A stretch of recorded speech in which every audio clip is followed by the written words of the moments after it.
Hi hello നമസ്കാരം and welcome to my YouTube channel.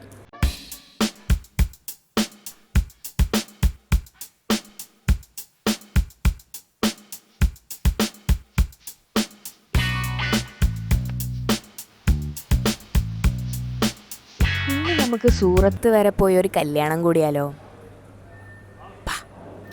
ഈ കല്യാണത്തിന് പോകാൻ എനിക്കുണ്ടായ ഒരു സ്പെഷ്യൽ ഇൻട്രസ്റ്റ് എന്താണെന്ന് വെച്ച് കഴിഞ്ഞാൽ, ഇതൊരു സാധാരണ കല്യാണമല്ല, ഇതൊരു south Indian and north Indian wedding, അതായത് ഒരു കൾച്ചറൽ മിക്സ് എന്ന് വേണമെങ്കിൽ പറയാം. And I love north Indian wedding. കാരണം ചടങ്ങുകൾ വേറെയാണ് ആൻഡ് മൊത്തത്തിലുള്ള ആംബിയൻസ് വേറെയാണ്. അപ്പം മൊത്തത്തിൽ ഒരു ഡിഫറെൻറ്റ് എക്സ്പീരിയൻസ് ആയിരിക്കും എന്ന് എനിക്ക് തോന്നുന്നു. എന്തായാലും നമ്മൾ ഇഷ്ടം പോലെ നമ്മുടെ നാട്ടിലുള്ള കല്യാണം കൂടുന്നതാണല്ലോ, അപ്പോൾ പിന്നെ ഒരു വെറൈറ്റി കല്യാണം ആർക്കാ ഇഷ്ടമില്ലാത്തതല്ലേ.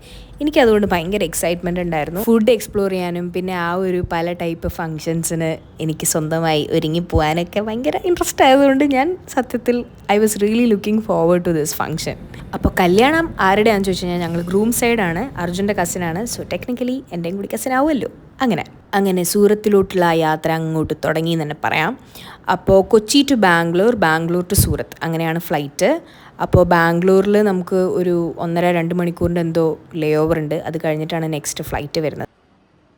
ഹായ്, സോ സമയം ഇപ്പോൾ 10:28, അതായത് 10:30 അടുത്തായി. അപ്പോൾ നമ്മളിപ്പോൾ ബാംഗ്ലൂർ എത്തി. Kochi to Bangalore in 1 hour. So ഇനി ഇവിടുന്ന് ഒരു 12-12:30 ആകുമ്പോഴാണ് നമുക്ക് സൂറത്തിലോട്ടുള്ള ഫ്ലൈറ്റ്. അപ്പോൾ എന്നാൽ ബാക്കി കുറച്ച് നേരം ഇവിടെ ഇരുന്ന് ബാംഗ്ലൂർ എയർപോർട്ടിലൊന്ന് ചില്ലൊക്കെ ചെയ്ത് നമുക്ക് പോവാം അല്ലേ. ആദ്യമായിട്ടാണ് ഞാനൊരു മൈക്കൊക്കെ വെച്ച് എയർപോർട്ടിൽ നിന്ന് ഞാനിങ്ങനെ സംസാരിക്കാൻ നോക്കുന്നത്. അതുകൊണ്ട് തന്നെ എനിക്ക് അതിൻ്റെ ഒരു ചമ്മലുണ്ട്, പക്ഷേ എന്നാലും എനിക്കത് ചെയ്യണമെന്നുണ്ട്. സോ എല്ലാത്തിൻ്റെ ഒരു മിക്സ് ഓഫ് ഇമോഷൻസ് ആയിരുന്നു. But I was so happy that I tried it. കാരണം ഈ കോണ്ടൻറ് ക്രിയേഷൻ ചെയ്യണമെന്നുണ്ടെങ്കിൽ കുറേയൊക്കെ എനിക്ക് തോന്നിയിട്ടുണ്ട് ഈ ചമ്മൽ മാറ്റേണ്ടത് ഭയങ്കര അത്യാവശ്യമാണ്. ചമ്മൽ എല്ലാവർക്കും ഉണ്ടാവുമല്ലോ. ആ ചമ്മൽ മാറിയിട്ടില്ല എന്നുള്ളതായിരുന്നു എൻ്റെ മെയിൻ കാരണം. ഞാൻ എപ്പോഴും ട്രാവൽ വ്ളോഗ്സ് എടുക്കൂലായിരുന്നു. എനിക്ക് ഭയങ്കര മടിയായിരുന്നു എടുക്കാൻ. ഞാൻ വിചാരിക്കും എങ്ങനെ ട്രാവൽ ചെയ്യുമ്പോൾ വീഡിയോ എടുക്കും, ആൾക്കാർ നോക്കില്ലേ, അങ്ങനെയുള്ളപ്പോൾ ഞാൻ എങ്ങനെ ക്യാമറ നോക്കി സംസാരിക്കും. ഇതൊക്കെ എൻ്റെ ഒരു വലിയ തരത്തിലുള്ള സംശയങ്ങളും ഇൻഹിബിഷൻസും ആയിരുന്നു. അപ്പോൾ ഇപ്രാവശ്യം ഞാൻ ഈ വ്ളോഗ് എടുക്കുന്നതിൻ്റെ one of the main reasons എന്താണെന്ന് വെച്ച് കഴിഞ്ഞാൽ, എനിക്ക് തന്നെ ഒന്ന് ട്രൈ ചെയ്ത് നോക്കണം, എനിക്കൊന്ന് എന്നെ ചെറുതായിട്ടൊന്ന് ചാലഞ്ച് ചെയ്ത് നോക്കണം, ഇതൊക്കെ എന്നെ കൊണ്ട് പറ്റുമോ.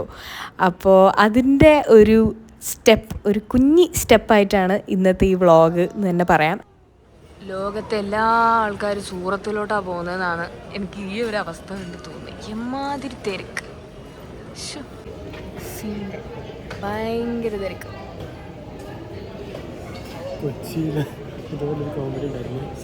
ആൻഡ് ഓൾസോ കുറച്ച് ബ്യൂട്ടിഫുൾ മെമ്മറീസ് എനിക്ക് ഡോക്യുമെൻ്റ് ചെയ്യാമെന്ന് വിചാരിച്ചു. ബ്യൂട്ടിഫുൾ ആണോ അല്ലയോ എന്നൊക്കെ നമുക്ക് അറ്റ് ദി എൻഡിൽ അറിയാം. അങ്ങനെ ഫൈനലി നമ്മൾ സൂറത്തിലോട്ടുള്ള ഫ്ലൈറ്റ് കയറാനാണ് ഈ പോയിക്കൊണ്ടിരിക്കുന്നത്. മുമ്പെല്ലാം ഫ്ലൈറ്റ് പോകാമെന്ന് പറയുന്നത് ഒരു വലിയ എക്സൈറ്റ്മെൻ്റ് ആയിരുന്നു. അതായത് ഇതുവരെ ഫ്ലൈറ്റ് കയറാത്ത സമയത്തെല്ലാം ഞാൻ വിചാരിക്കുമോ ഒരു ഫ്ലൈറ്റ് കയറാൻ പറ്റിയിട്ടുണ്ടായിരുന്നെങ്കിൽ, എപ്പോഴും ഫ്ലൈറ്റിൽ പോകാൻ പറ്റിയിട്ടുണ്ടായിരുന്നെങ്കിൽ എന്ത് രസമായിരുന്നു എന്ന്. പക്ഷേ ഞാനൊരു 2 പ്രാവശ്യം ട്രാവൽ ചെയ്ത് കഴിഞ്ഞപ്പോഴത്തേക്കും എനിക്ക് സത്യം പറഞ്ഞാൽ ഫ്ലൈറ്റിനോടുള്ള ഒരു താല്പര്യം കുറേ അങ്ങോട്ട് കുറഞ്ഞു. കാരണം ഒന്നാമത് ഈ സെക്യൂരിറ്റി ചെക്കിൻ, ബാഗേജ്, അത് ഇത് നിൻ്റെ തലവേദന ഒന്ന്. പിന്നെ കംഫർട്ടാണെങ്കിലും എന്താ പറയുക, നമുക്ക് പെട്ടെന്ന് എത്തും എന്നുള്ളൊരു കാര്യമാണ്. പക്ഷെ അല്ലാണ്ട് എനിക്ക് ബാക്കിയൊന്നും ഭയങ്കര അടിപൊളിയാണെന്നൊന്നും തോന്നിയിട്ടില്ല. അങ്ങനെ ഫൈനലി നമ്മളിപ്പോൾ സൂറത്തെത്തി. മൈക്കൊന്നും വെക്കാനില്ല, ഒരു സാഹചര്യം ഇല്ലാത്തത് കൊണ്ട് ഞാൻ മൈക്കൊന്നും ഇല്ലാണ്ട് പറയുന്നത്. I hope audio is audible. സമയം 3 മണി. ബാഗേജ് ബെൽറ്റിൽ നിന്ന് ലഗേജൊക്കെ എടുത്തു.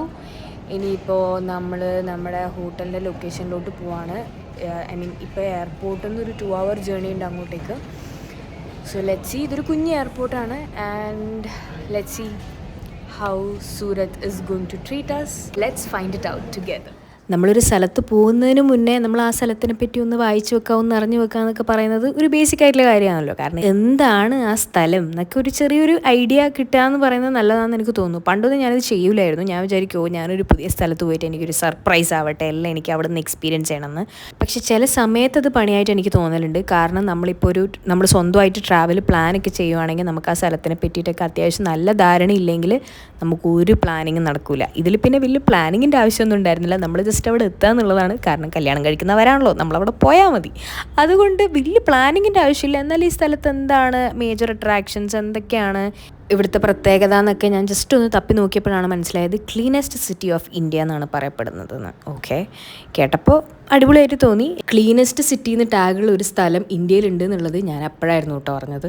പക്ഷേ ഏറ്റവും വലിയ അടി എന്തായിരുന്നു എന്ന് വെച്ച് കഴിഞ്ഞാൽ, എയർപോർട്ടിൽ നിന്ന് നമ്മൾ എത്തുന്ന ഡെസ്റ്റിനേഷൻ വരെ 2 മണിക്കൂർ ഉള്ള ഒരു ജേണി എന്നാണ് വിചാരിച്ചത്. 2 മണിക്കൂറൊക്കെ സുഖമായിട്ട് പോകുമല്ലോ എന്നുള്ള പ്രതീക്ഷയിൽ നമ്മളിങ്ങനെ പോയിക്കൊണ്ടിരിക്കുക. പക്ഷെ നമ്മൾ ഇരുന്ന് കഴിഞ്ഞപ്പോഴാണ് മനസ്സിലായി 2 hours 55 minutes, അതായത് നിയർലി 3 hours ജേണിയാണ്. ആൻഡ് സത്യം പറയാലോ, അതൊരു വളരെ ലോങ് ആയിട്ടുള്ളൊരു ജേണി ആയിട്ട് എനിക്ക് തോന്നുന്നു. ഇപ്പോൾ എറണാകുളത്തു നിന്ന് ഒരു മൂന്നാർ പോകുന്ന ദൂരം എന്ന് പറയാൻ പറ്റുമെന്ന് എനിക്കറിയില്ല, പക്ഷേ ഏകദേശം ആ ഒരു റേഞ്ചിൽ തന്നെ വരും എന്തായാലും. അത് ഇത്രയും നേരം എനിക്ക് കാറിൽ ഇരിക്കേണ്ടി വന്നു മനസ്സിലാവാൻ എന്നുള്ളതാണ് അതിൻ്റെ ഹൈലൈറ്റ്. അങ്ങനെ പെട്രോൾ അടിക്കാൻ നിർത്തിയിരിക്കുക. ഇതാണ് പെട്രോൾ പമ്പ്. എനിക്കൊരു വലിയ ട്വിസ്റ്റ് റിവീൽ ചെയ്യാനുണ്ട്. ഞാൻ റൂം എത്തിയിട്ട് റിവീൽ ചെയ്യാം. ഒരു വലിയ ട്വിസ്റ്റ്. എൻ്റെ വൺ ഓഫ് ദി ഫേവറേറ്റ് നേച്ചറിൽ കാണാൻ എനിക്കിഷ്ടം എന്ന് പറയുന്നത് സൺസെറ്റാണ്. സോ എവിടെ സൺസെറ്റ് ഉണ്ടെങ്കിലും ഞാൻ എത്ര പ്രാവശ്യം കണ്ടാലും ഞാൻ വീണ്ടും വീണ്ടും അതിൻ്റെ ഫോട്ടോയും വീഡിയോയും ഒക്കെ ഇങ്ങനെ എടുത്തുകൊണ്ടിരിക്കും. കാരണം എനിക്ക് എന്താണെന്നറിയില്ല, ഭയങ്കര ഇഷ്ടമാണ് സൺസെറ്റ് കാണാൻ വേണ്ടി. സോ ഞാൻ സൂറത്ത് പോയപ്പോഴും സൺസെറ്റ് കണ്ടു. അപ്പം തന്നെ ഹാപ്പി ആവുകയും ചെയ്തു. അങ്ങനെ ഒരു 6-6:30 ആയപ്പോൾ നമ്മൾ റൂം എത്തി. സോ അങ്ങനെ ഫൈനലി റൂമിലെത്തി. And welcome to Daman. അങ്ങനെ ദമനിലാണ് നമ്മൾ എത്തിപ്പെട്ടത്. സൂറത്ത് എയർപോർട്ട് മാത്രമാണ്. ഞാൻ എന്നോടത് പറഞ്ഞിട്ടുണ്ടായിരുന്നെങ്കിൽ പോലും എൻ്റെ തലേന്ന് സ്ലിപ്പായിപ്പോയി അല്ലേ, സത്യം. ഓക്കെ, അപ്പോൾ എൻ്റെ തലേന്ന് സ്ലിപ്പായിപ്പോയി. അപ്പോൾ എനിവേ ഇന്ന് രാത്രി ഇപ്പോൾ ഒരു പരിപാടി ഉണ്ട്, അതിന് പോകാൻ പറ്റും, ഓൺ ടൈമിന് എത്താൻ പറ്റുമെന്ന് വിചാരിക്കുന്നു. അപ്പോൾ കാണാം.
I think I made a huge mistake. Green color ഒരു സാരി ചൂസ് ചെയ്തു. I just couldn't wear it. And ഞാൻ ഈ കോസ്റ്റ്യൂം തന്നെ ഇങ്ങനെ ട്രാൻസ്ഫോം ചെയ്തെടുത്തു. എനിക്കറിയില്ല, എനിക്ക് തോന്നുന്നു I'm the only person who's not looking great. But then dance ഒക്കെ ചെയ്ത് വലിയ കുഴപ്പമൊന്നും ഉണ്ടായില്ല. ബട്ട് എനിക്കെന്തോ സെൽഫായിട്ടൊരു സുഖം തോന്നുന്നില്ല, ബിക്കോസ് ഞാൻ പ്ലാൻ ചെയ്ത് വേറെ ആയിരുന്നു. ബട്ട് ദെൻ ഇറ്റ്സ് ഓക്കെ അല്ലേ. എനിവേ ഡാൻസ് ഒക്കെ ചെയ്തു, എന്തൊക്കെയോ ചെയ്തു.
ഇന്നത്തെ ദിവസം അങ്ങനെ കഴിഞ്ഞു. ആൻഡ് നാളെ രാവിലെ ഹൽദി ആൻഡ് ഈവനിങ് സംഗീത്. അപ്പോൾ നാളെ കാണാം. നാളത്തെ വിശേഷം നാളെ പറയാം. അപ്പോൾ till then bye, take care. And video ഇഷ്ടപ്പെട്ടിട്ടുണ്ടെങ്കിൽ ലൈക്ക് ചെയ്യാൻ മറക്കരുത് ആൻഡ് സബ്സ്ക്രൈബും ചെയ്യണം. ഞാൻ പ്രത്യേകം പറയണ്ടല്ലോ. Okay, bye, see U.